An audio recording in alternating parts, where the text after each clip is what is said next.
Black confetti and balloons fall into the ring as the WWF superstars await the arrival of Vince and Kennedy McMahon, damn it. Vince wheels his ass out and he confirms that the WWF hasn't got a world champion, but at Survivor Series, McMahon guarantees fans that there will be an undisputed WWF champion crowned because there's gonna be a tournament held at that pay-per-view. 16 WWF superstars are going to compete in this one-night tournament and the winner takes the belt. McMahon confirms that Steve Austin has indeed been fired, and McMahon wants to show fans Austin's reaction to hearing the news on the Titantron. A freeze frame of Austin's face gets shown on the big screen, and Vince says if Austin wants to come back into a WWF arena, then he'll have to buy a ticket like all the fans here tonight. Vince said it felt good to fire Austin, it felt great a few hours later, then this morning it felt better than sex. What an animal. He's an animal!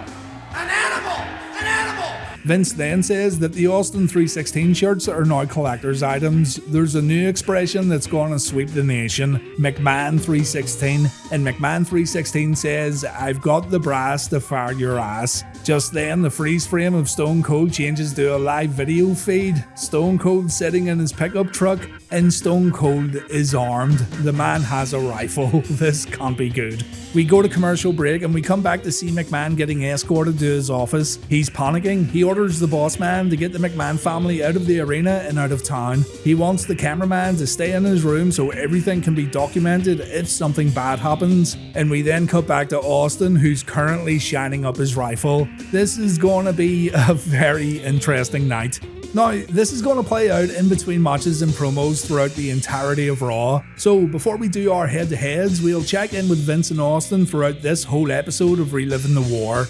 Waltman dashes to the back to find Chyna, but she's already getting put in a police car by two dirty coppers. DX protests, but Chyna's spending the night behind bars apparently. The cops then approach Steve Austin's pickup truck and they ask Stone Cold to step out of the vehicle. Turns out these guys are big Steve Austin fans and they even compliment his sidearm, a 38 special that Austin's brought to WWF Raw. The cops get an autograph, they tell Steve to have a wonderful day, and they head to the donut shop to buy some cocaine. McMahon watches this all happen and he freaks out. He wonders what kind of cops run this town, so he tells his Chungaloid security guard and Scooby-Doo to go out and arrest Stone Cold. Our main man says he didn't sign up for this job to risk his own life. I think you might... Never mind. McMahon tells the guard to come back, but he too's away to the donut shop for some coke and some Scooby snacks. Vince McMahon gets left all alone in his office because his stooges want to go and get some coffee. When Vince is all alone, there's a loud knock on the door, so Vince wheels himself over and hey, it's Mr. Socko, Vince's new head of security. Foley brought more candy for the chairman because, as we all know, Vinny has a sweet tooth. Vince says he's glad to see Mick. Yeah, he's only really glad because he didn't want to be all alone. But Mick says this is going to be like a sleepover, and he's even brought over a bag of goodies. McMahon's just relieved right now to have some company, as bad as that company may be.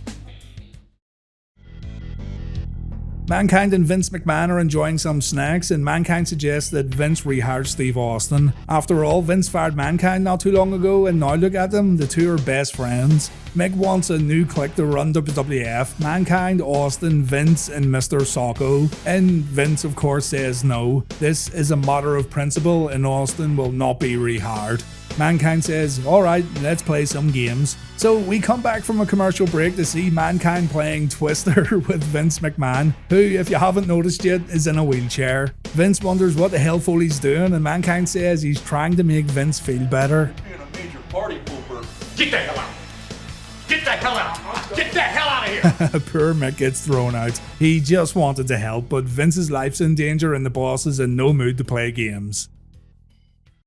Vince McMahon's phone rings, the boss picks it up and it's Steve Austin on the other end. Austin says Vince's time's up and Stone Cold's coming for the boss. After a commercial break, Vince phones his limousine driver and the driver confirms that Stone Cold's left his pickup truck. McMahon tells the guy to start the engine and back the limo up. Vince is going to try and escape, and if the driver sees Austin, he has to scream like a little piggy wiggy.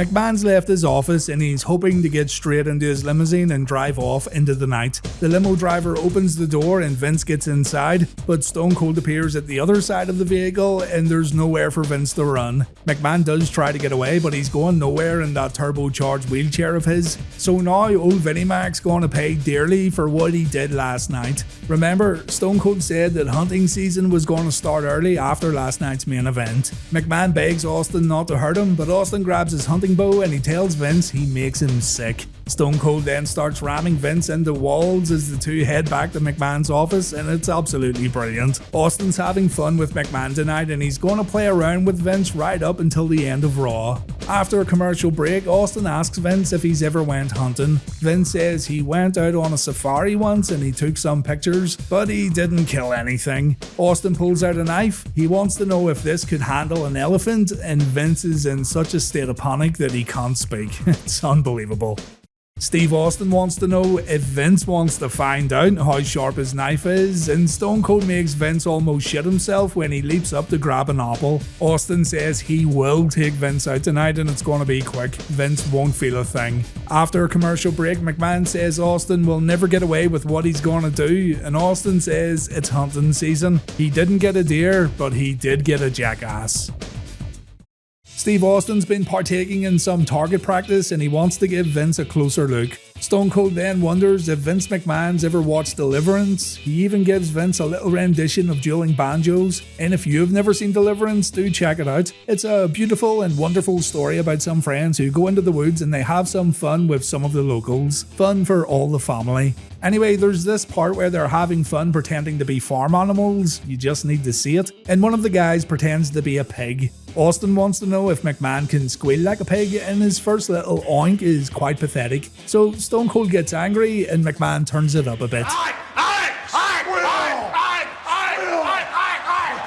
After a commercial break, Stone Cold wants to know if Vince has ever watched the movie Misery. Again, it's a fun little comedy from esteemed comedy writer Stephen King. There's a part in it where a dude gets his legs broke with a sledgehammer. A 2x4 was placed between his legs and Austin thought it was a bit far-fetched. But look, McMahon has a 2x4 between his legs too, or his feet. So Stone Cold needs a sledgehammer and he needs to test this out for himself. McMahon screams for help, so Austin tapes his mouth shut. Vince needs to be silent while Stone Cold finds a sledgehammer, and Vince also gets taped to his chair just in case. We go back to Vince's office and Austin reminds Vince that he fired him last night. Austin reminds Vince that he's going to get taken out tonight too, and Vince begins to cry when Austin says it'll be quick and it'll be easy. After a commercial break, Austin says Vince can pick a winner for the next match. If he chooses correctly in the Kane vs Undertaker casket match, then Austin will let bygones be bygones. If he chooses incorrectly, then it's lights out for the chairman. Vince begrudgingly chooses Kane, so let's see what happens in the Raw main event. So Stone Cold wheels McMahon down to the ring and he tells his boss to crawl inside the ropes. McMahon's sobbing, he's in an absolute state. But Austin reminds McMahon that he had a little party at the beginning of Raw that Stone Cold wasn't invited to. A video from earlier on plays on the big screen. It's Vince talking about McMahon 316, and Austin makes Vince look at himself on the Titantron. He was so cocky earlier and now he's a pathetic mess. Austin says he has something he wants McMahon to read. He puts a letter in McMahon's coat pocket and Austin says the devil can read it too once Vince leaves this earth in just a few moments. Stone Cold makes Vince look at himself again on the screen and he asks fans if they want to see McMahon's eyes pop out of the front of his head. The crowd gives Stone Cold a hell yeah, so Stone Cold pulls out a pistol. Vince makes some of the most incredible facial expressions you'll ever see right here as Stone Cold points the shooter at the boss's head. It's so good. Austin says Vince has to remember that tonight it wasn't Stone Cold who screwed Vince McMahon, it was Vince McMahon who screwed Vince McMahon. Austin says Vince has a little problem too and we need a new shirt. McMahon 316 says I just pissed my pants. And look, let's wrap it all up with a Stone Cold stunner. Absolutely brilliant, 10 out of 10. The crowd goes insane as Austin celebrates. Jim Ross says Austin's still the toughest SOB in the world while wondering what's written in that letter that Austin gave Vince earlier. And Raw goes off the air with another Stone Cold stunner to Vince McMahon.